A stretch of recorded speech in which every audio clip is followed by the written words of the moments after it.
அனைவருக்கும் வணக்கம். நம்ம தமிழ்நாட்டில் தாவேகா அரசு ஆட்சி அமைஞ்சு கிட்டத்தட்ட 100 நாள் ஆக போகுது இல்லைங்களா?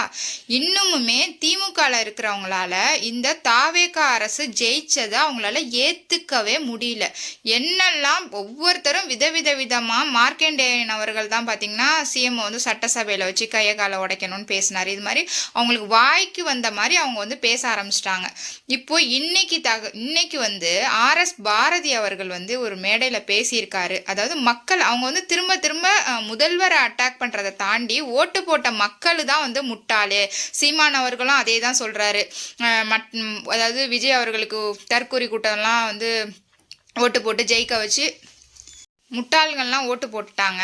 இதே தான், அதாவது விஜய் அவர்களை ஜெயிக்க வச்சது ஒன்றுமே தெரியாத முட்டாள்லாம் ஓட்டு போட்டு அவரை கொண்டு வந்துட்டாங்க, இல்லைன்னா வந்து இவங்க ஜெயிச்சிருக்கவே மாட்டாங்க அப்படிங்கிற மாதிரி இவங்க வந்து திரும்ப மக்களை தான் குறை சொல்கிறாங்க. அதையும் தாண்டி இன்னைக்கு ஆர்எஸ் பாரதி பேசினது ஒரு விஷயம் பார்த்தீங்க அப்படின்னா, அதாவது சைதாப்பேட்டையில் வந்துட்டு மாசு சார் அவர்கள் வந்து தோத்துட்டாரு இல்லைங்களா? ஸோ அவர் வந்து அவங்க ஒரு பெரிய மல்டி ஸ்பெஷாலிட்டி ஹாஸ்பிட்டல் வந்து கொண்டு வந்தாராம்.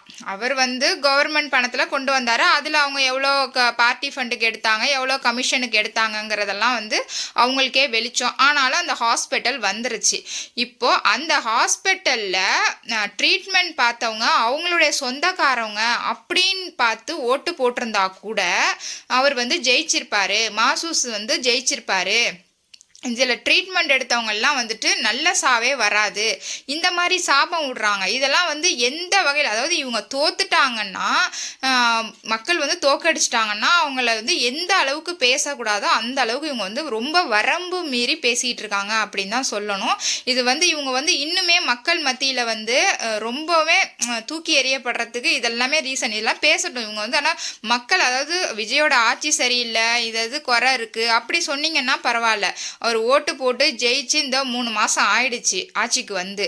ஆனால் திரும்ப இவங்க சொல்கிறது என்ன அப்படின்னா, முட்டாள் கூட்டம், முட்டாள் முதல்வர், இதே தான் சொல்கிறாங்க. அவர் வந்து அவரோட ஆட்சி நல்லா இருக்குது அப்படின்னு தான் மக்கள் நினைக்கிறாங்க என்ன. ஆனால் இவங்களால அந்த தோல்வியை ஏற்றுக்க முடியாமல் மக்களை எந்த அளவுக்கு கொச்சையாக பேச முடியுமோ அந்த அளவுக்கு, அதுவும் இவர் இன்னைக்கு பேசின பேச்செல்லாம் பார்த்தீங்கன்னா நல்ல சாவு வராது அப்படிங்கிறாரு. என்ன இவங்க வந்து பார்ட்டி ஃபண்டு அப்படி இப்படின்னு சொல்லி கொள்ளை அடித்து இவங்கெல்லாம் நல்லா இருக்காங்க, இவங்கெல்லாம் வந்து நல்லா இருப்பாங்களாம்.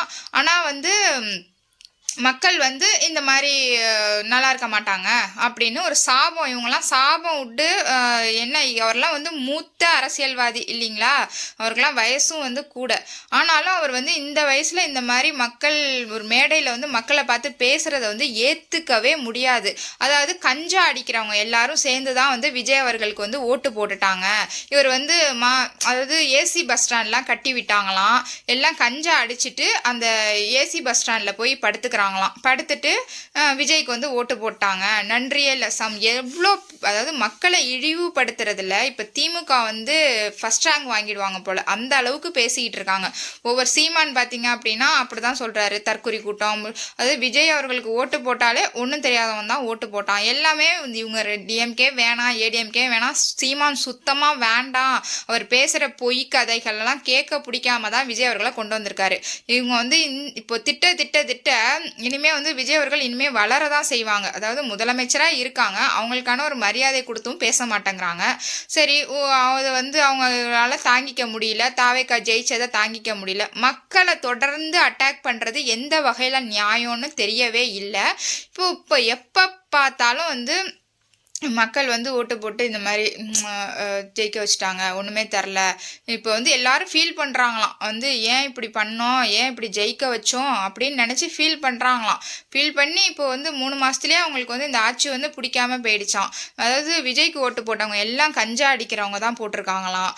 அந்த மாசு சார் கட்டி விட்ட ஹாஸ்பிட்டலை வந்து கலைஞர் அவர்களே இந்த மாதிரி ஒரு மல்டி ஸ்பெஷாலிட்டி ஹாஸ்பிட்டல் கொண்டு வரணும் சைதாப்பேட்டையில் அப்படின்னு நினச்சாராம். பட் அவராலேயே முடியாததை சுப்பிரமணியன் அவர்கள் வந்து செஞ்சாராம்.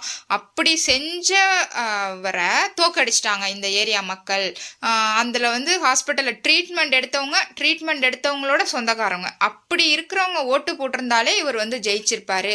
இவர் எதுவுமே பண்ணலைன்னு மக்கள் நினச்சிருக்கலாம். உங்கள் டிஎம்கே வேணான்னு நினச்சிருக்கலாம். அதாவது இவங்க ஆட்சியில் இருந்தப்பையும் வந்து மக்களை மதிக்கலை, பொன்முடி ஆகட்டும், துரைமுருகன் ஆகட்டும், சேகர் பாபு ஆகட்டும், தொடர்ந்து வந்து சேகர் பாபு வந்து அப்படியே மக்கள் கியூவில் நிற்கிறப்பெல்லாம் அகராதியாக பேசிட்டு போனார்.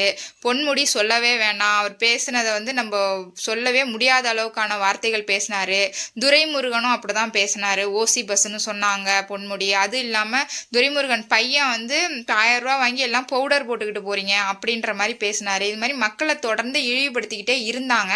அதனால தான் இன்றைக்கி வந்து தூக்கி எறியப்பட்டிருக்காங்க. எப்போதுமே அவங்க ஆட்சியில் இருந்தாங்க அப்படின்னா திரும்ப வந்து மறுபடியும் அவங்க ஆட்சிக்கு வந்ததே இல்லை. 5 வருஷத்துக்கு அப்புறம் அவங்க வந்ததே இல்லை. அதுதான் அவங்களோட திமுகவோட வரலாறு. இப்போ அது எப்போது ஏடிஎம்கே வரும், அதுக்கு பதில் விஜய் அவர்கள் வந்திருக்காங்க. ஒரு புதிய ஆட்சி, மக்களும் ரொம்ப வரணும் அப்படின்னு நினச்ச ஒரு ஆட்சி வந்திருக்கு இல்லையா? அதை ஏற்றுக்க முடியாமல் எந்த அளவுக்கு மக்கள் அதாவது சாபம் விடுறாருங்க. ஒரு மேடையில் இருந்துக்கிட்டு நல்ல சாவு வராதுன்னு சொல்கிறாரு. அதெல்லாம் சொல்கிறதுக்கு இவர் யார்? நல்ல சாவு வராதெல்லாம் என்ன பேச்சு இதெல்லாம்? ஓட்டு போடலை, இவங்களுக்கு ஓட்டு போடலைன்னா மக்கள் வந்து நல்லவங்களே கிடையாதுன்னு இவங்களே முடிவு பண்ணிக்கிட்டு பேசுவாங்களா? இப்போ இந்த மாதிரி பேச பேச மக்கள் வந்து அடுத்த தேர்தல்லையும் இவங்களுக்கு வந்து இதே மாதிரியான பதிலை கொடுப்பாங்கங்கிறதுல எந்த ஒரு மாற்று கருத்தும் இல்லை. உங்களுக்கு என்னோட வீடியோ பிடிச்சிருந்துச்சி அப்படின்னா என்னோட சேனலை சப்ஸ்கிரைப் பண்ணுங்கள். இனிமேல் அடுத்தடுத்த நிகழ்வுகள் இவங்க இது மாதிரி லூஸ் மாதிரி என்னெல்லாம் பேசிகிட்டு இருக்காங்கங்கிறத அடுத்தடுத்த வீடியோவில் பார்க்கலாம். தேங்க்ஸ் ஃபார் வாட்சிங்.